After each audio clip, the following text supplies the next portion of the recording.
قیدی ملازم ٹکٹکی لگائے مجھے دیکھتا رہتا ہے۔ کچھ عرصے بعد بقر عید آ گئی۔ اتفاق سے جو راشن جیل سے دیا جاتا تھا وہ ختم ہو چکا تھا، اور مزید راشن ابھی پہنچا نہیں تھا کہ عید کی چھٹیاں شروع ہو گئیں۔ یہاں تک کہ عید کی صبح کو راشن بالکل ختم ہو چکا تھا۔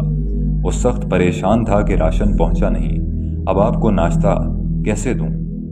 یہاں تک بات کرتے کرتے اس کے منہ سے جیل انتظامیہ کے لیے 1-2 مغلظات نکل چکی تھی۔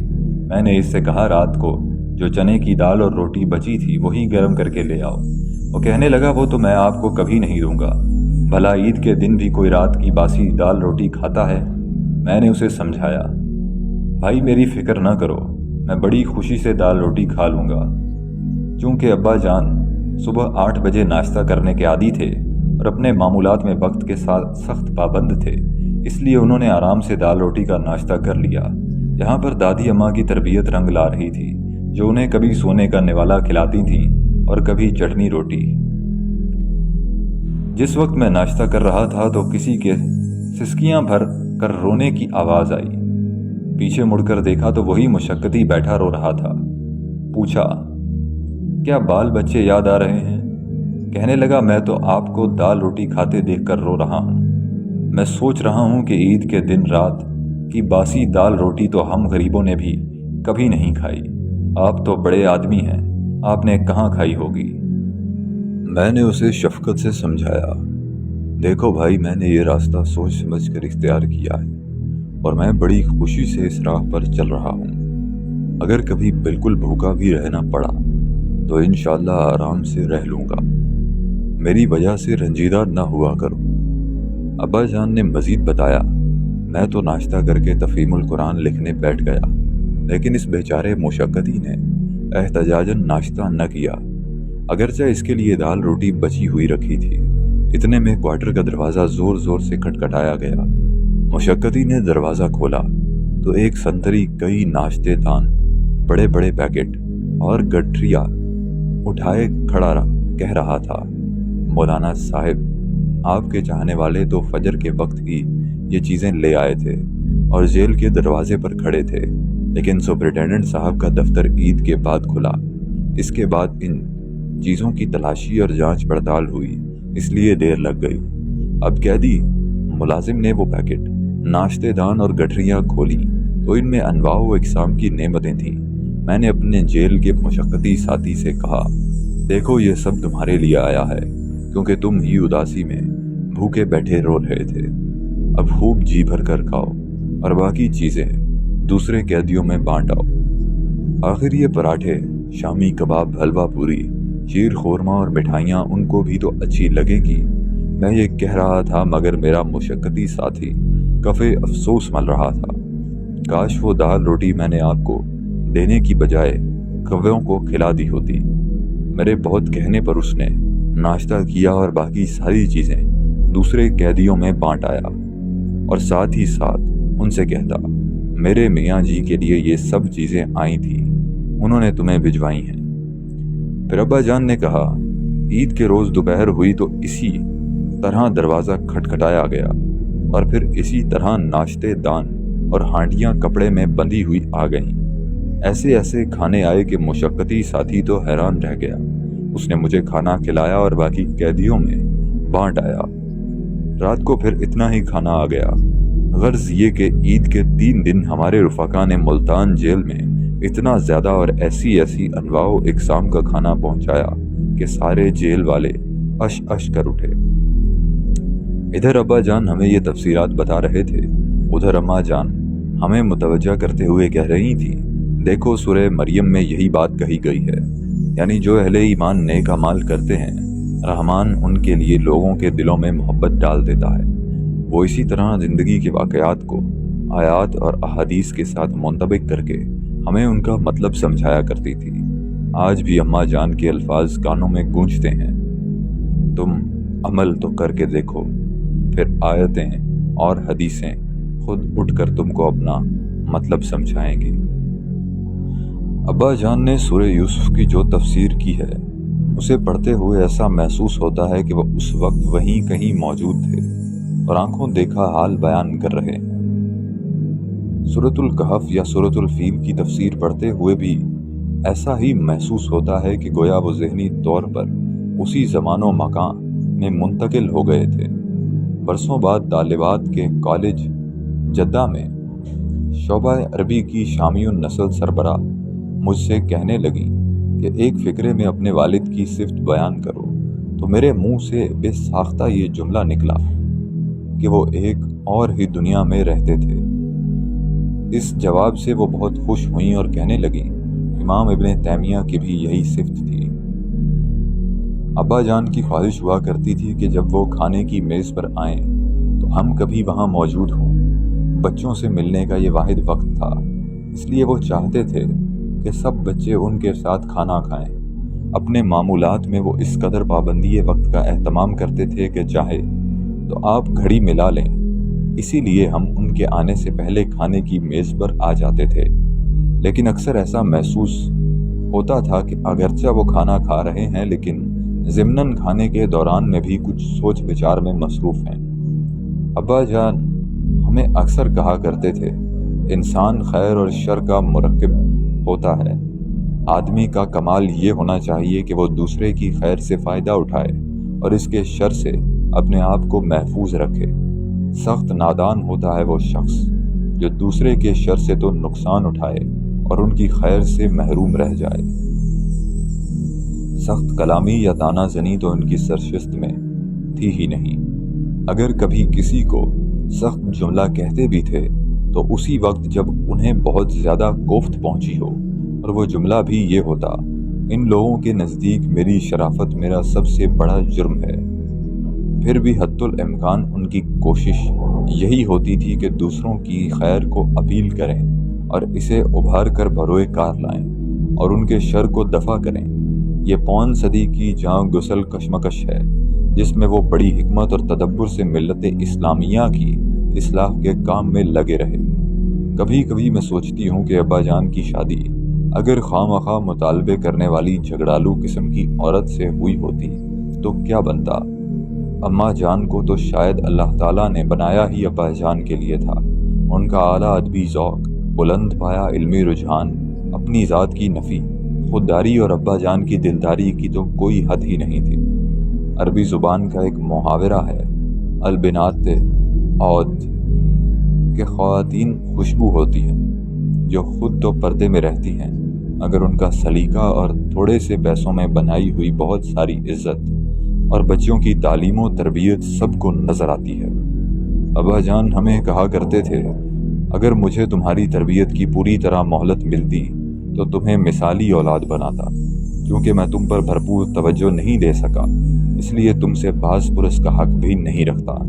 میں نے اپنا وقت دین کے کاموں اور دین کی سربلندی کے لیے وقف کر دیا ہے، اس لیے تمہاری تربیت اللہ کے سپرد کرتا ہوں۔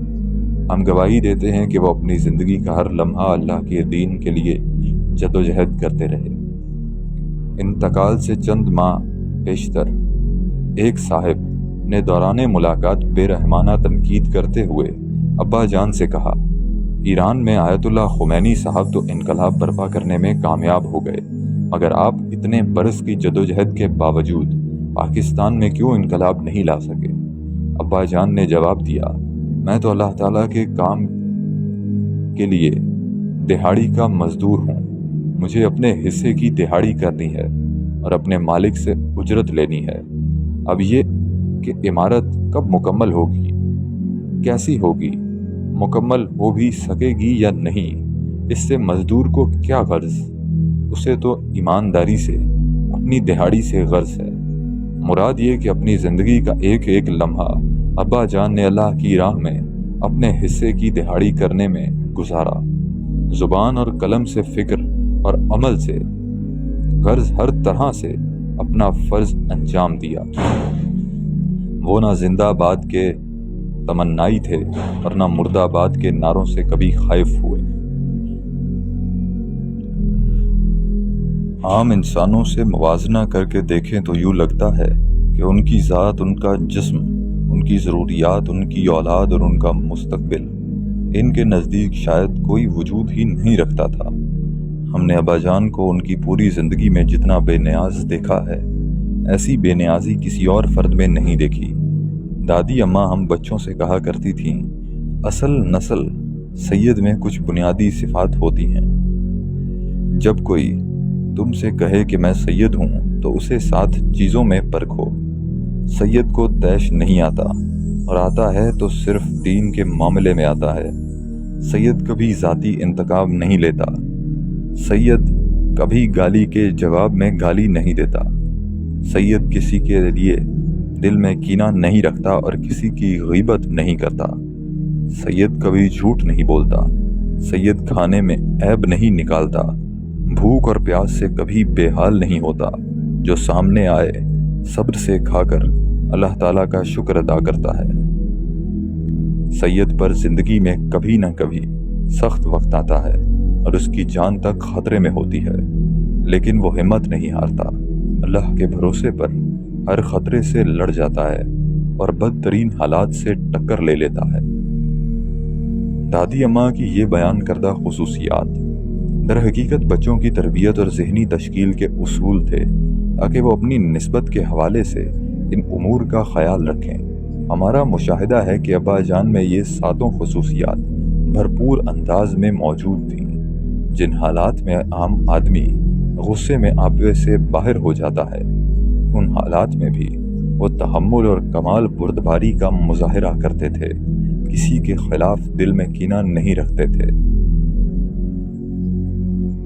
کفر است در طریقت ما کینہ داشتن، آئینے ما است سینہ چون آئینہ داشتن۔ ترجمہ: ہمارے طریقے زندگی میں کسی کے خلاف دل میں کینہ رکھنا کفر ہے۔ ہمارا طریقہ یہ ہے کہ دل کو شیشے کی طرح صاف رکھا جائے۔ وہ لوگ بھی جو ابا جان کو سنگین سزائیں دینے اور بلا وجہ جیلوں میں رکھنے کے ذمہ دار تھے، وہ حضرات گرامی جب کبھی بعد میں ملنے آتے تو ابا جان ان سے بھی اس خندہ پیشانی اور فراخ دلی سے ملتے۔ کبھی انہوں نے باتوں باتوں میں بھی یہ جتانے کی کوشش نہیں کی کہ آپ لوگوں نے میرے ساتھ کیا سلوک روا رکھا تھا۔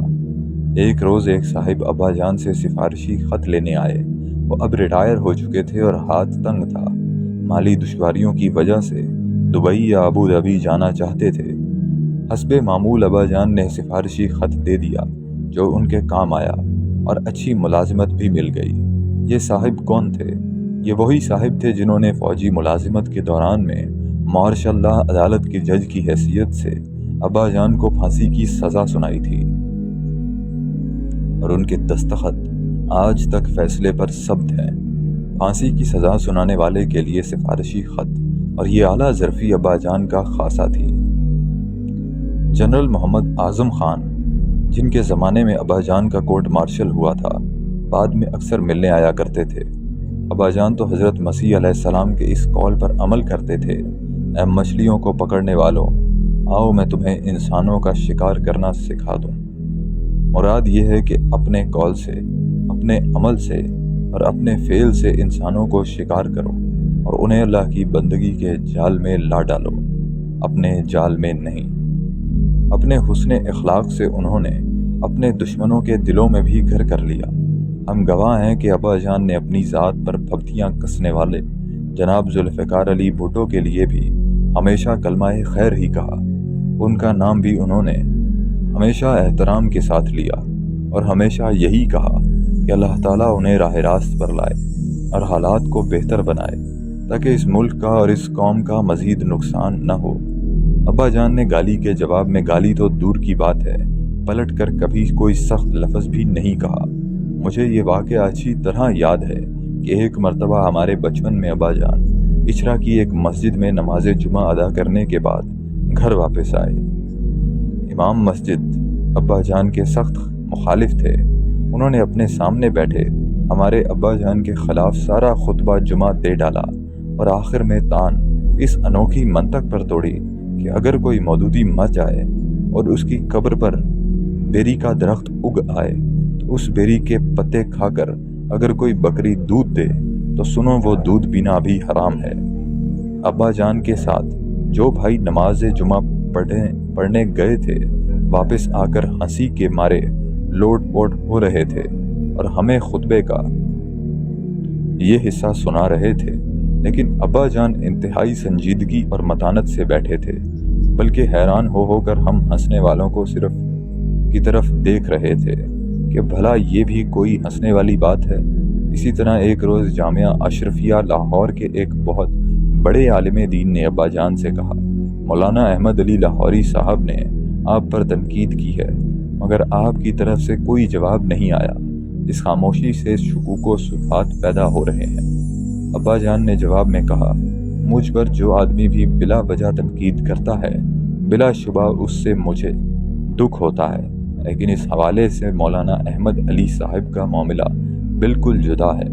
ان کی نیکیاں اتنی زیادہ ہیں کہ وہ تنقید کرتے ہیں تو مجھے یقین ہے کہ ان کی نیکیوں کے صدقے ان کی یہ بے جواز تنقید اللہ تعالیٰ بخش دے گا۔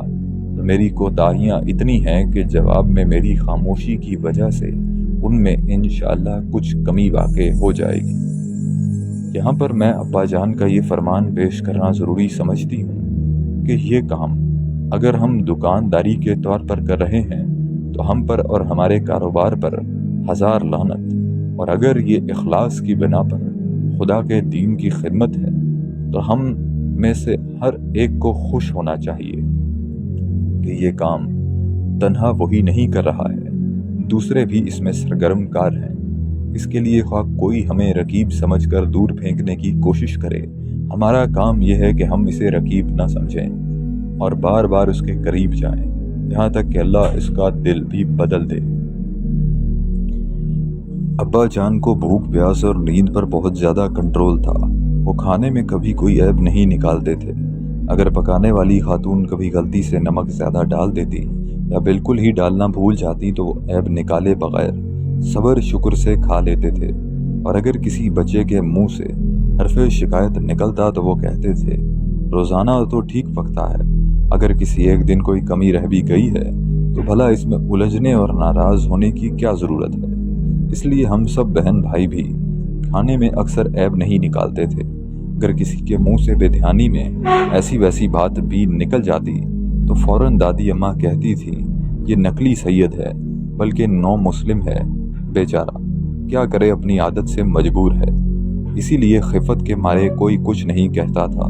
دادی اماں کے انتقال کے بعد بھی ہم بہن بھائیوں میں یہ کہنے کی روایت برقرار رہی اور کھانے میں عیب نکالنے والا نقلی سید اور نو مسلم کہلاتا رہا۔